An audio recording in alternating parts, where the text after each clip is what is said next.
there's something different about people who experienced prohibition as children. In a world where laws are generally respected and rule-breaking is clearly defined as wrong, these individuals witnessed the most widespread and socially accepted form of civil disobedience in American history, and it shaped their psychology in ways that created the most morally nuanced and authority-questioning generation ever to exist. Let's start with something that seems impossible to modern children. Picture yourself at 9 years old in 1925. The 18th Amendment has made alcohol illegal throughout the United States. But every week you watch your father meet with neighbors in your basement, where they discuss business while drinking something they call bathtub gin. Your mother warns you never to mention these gatherings to anyone outside the family, and you learn that adults you respect and trust are regularly breaking federal law. But this wasn't just about adults drinking alcohol. This was your introduction to the concept that laws and morality weren't the same thing, that good people could disagree with government decisions, and that sometimes following your conscience required ignoring official rules. You were learning that authority could be wrong, that community standards could conflict with government mandates, and that navigating ethical decisions was more complex than just following whatever rules adults established.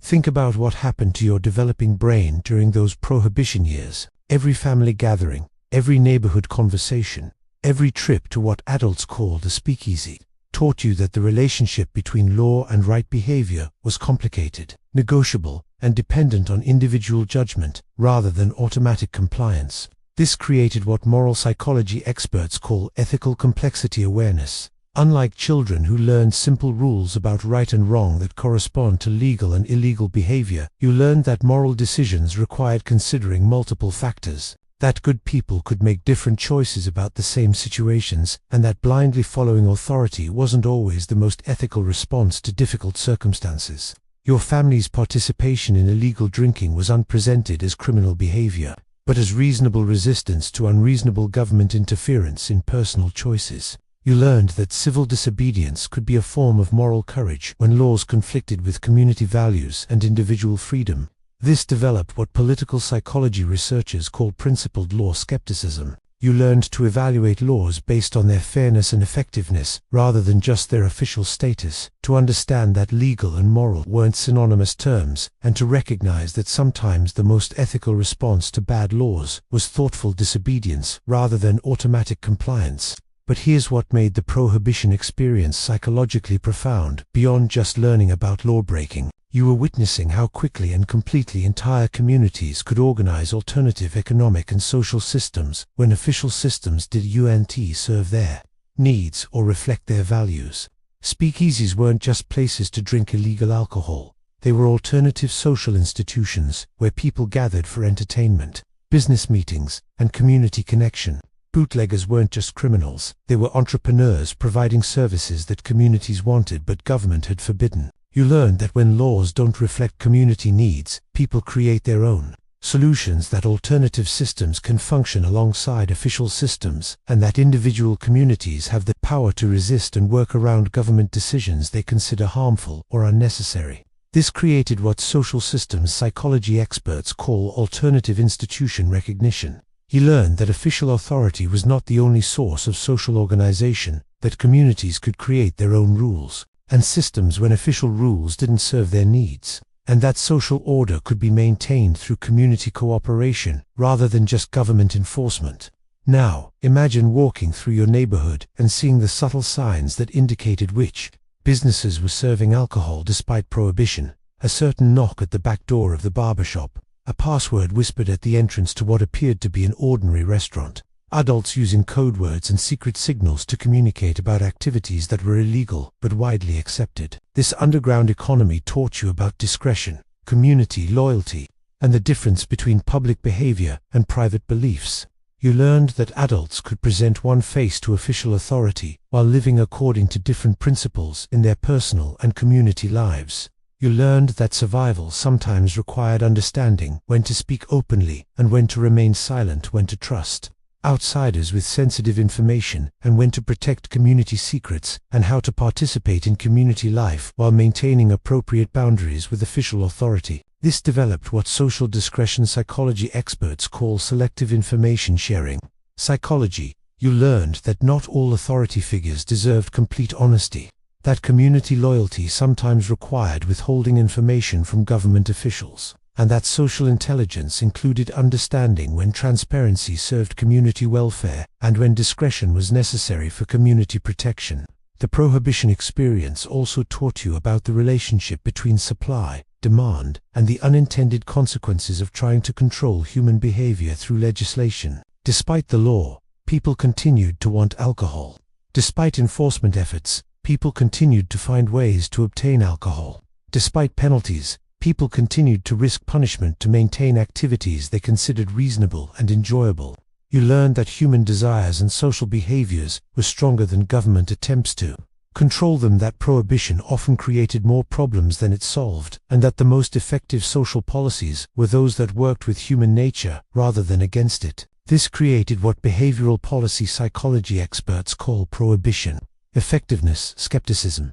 You learned that laws couldn't eliminate human behaviors just by making them illegal, that enforcement of unpopular laws often created more social problems than the behaviors they were trying to prevent, and that the best social policies were those that reflected realistic understanding of human nature rather than idealistic attempts to force behavioral change. But perhaps most importantly, Prohibition taught you about the relationship between individual conscience and social authority in ways that shaped your lifelong approach to moral decision-making.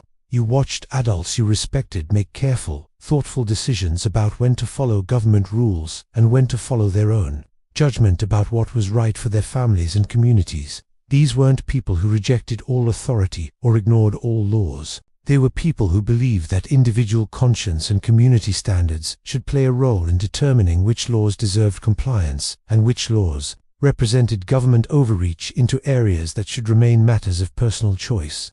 You learned that the most ethical people were those who took responsibility for their own moral decisions rather than just automatically following whatever rules authority figures established. That good citizenship could include thoughtful resistance to bad laws, and that individual moral judgment was both a right and a responsibility of living in a democratic society.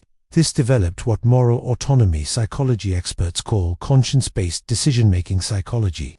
You learned that moral maturity required developing your own ethical standards rather than just following external rules, that individual conscience was a legitimate guide for behavior even when it conflicted with official authority, and that the best communities were those where people took personal responsibility for ethical decision-making. The Prohibition era also provided daily lessons about economic systems, market forces, and the relationship between legal and illegal economies. The alcohol trade didn't disappear when it became illegal. It just moved underground and became more expensive, more dangerous, and more profitable for people willing to accept the risks of illegal business. You learned that making popular products illegal didn't eliminate demand, it just changed the supply system in ways that often made the products more harmful and the suppliers more likely to be violent or criminal in other areas of their business. This created what underground economic psychology experts call black market awareness psychology. You learned that illegal markets operated according to different rules than legal markets, that prohibition could make harmful products more dangerous rather than less available, and that the people who profited most from prohibition were often the same people who caused the most harm to communities. The social dynamics of prohibition also taught you about class, privilege, and the unequal enforcement of laws in ways that shaped your understanding of justice and social fairness. Wealthy people could afford higher quality illegal alcohol and were less likely to be arrested for prohibition violations. Poor people were more likely to drink dangerous homemade alcohol and more likely to face serious legal consequences for the same behaviors that wealthy people practiced with relative safety.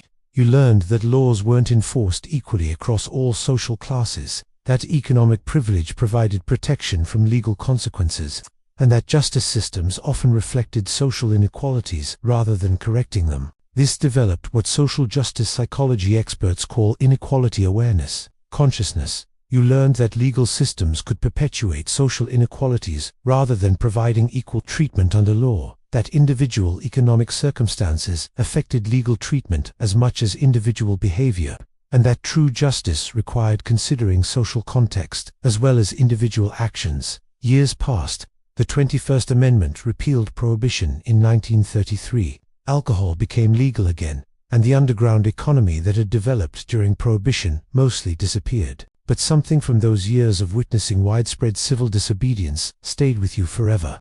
An understanding that laws were human creations that could be changed when they didn't serve human welfare, that individual conscience played a legitimate role in ethical decision-making, and that good citizenship required thoughtful evaluation of authority rather than automatic compliance with whatever rules government established. Decades later, when other social movements challenge government authority, or when communities resist laws they consider unjust, you approach these situations with wisdom earned from witnessing how ordinary moral people navigated the conflict between personal conscience and legal requirements during Prohibition. Now imagine trying to explain to your grandchildren what it was like when the government tried to make alcohol illegal and entire communities organized to ignore that law. How speakeasies weren't just criminal enterprises but community social centers. How bootleggers weren't just criminals but neighbors providing services that people wanted. This isn't nostalgia for lawless times. This is recognition of a fundamentally different understanding of the relationship between individual conscience, community values, and government authority that was developed through witnessing the most widespread example of civil disobedience in American history. When modern discussions of civil disobedience, government overreach, or individual rights create political controversy, you understand the complexity of these issues in ways that people without direct experience of successful community resistance to federal law often do. Your Prohibition childhood taught you that individual conscience matters, that communities can resist government decisions they consider harmful, and that the best laws are those that reflect community values and individual freedom rather than just government attempts to control personal behavior. Those years of family basement gatherings, neighborhood speakeasies, and watching adults carefully navigate the conflict between legal requirements and personal conscience were unjust childhood exposure to rule-breaking. They were education in moral complexity, ethical decision-making, and the relationship between individual responsibility and social authority that created the most morally nuanced generation in American history. Drop a comment and share your Prohibition memory or family stories about those years. Do you remember the speakeasies, the secret gatherings, or the lessons learned about law and conscience? What did your family teach you about individual judgment and community loyalty? And if this resonated with you, hit like and subscribe because we dive deep into the psychology that explains how witnessing civil disobedience shaped the remarkable moral complexity and authority skepticism you carry today. See you next time.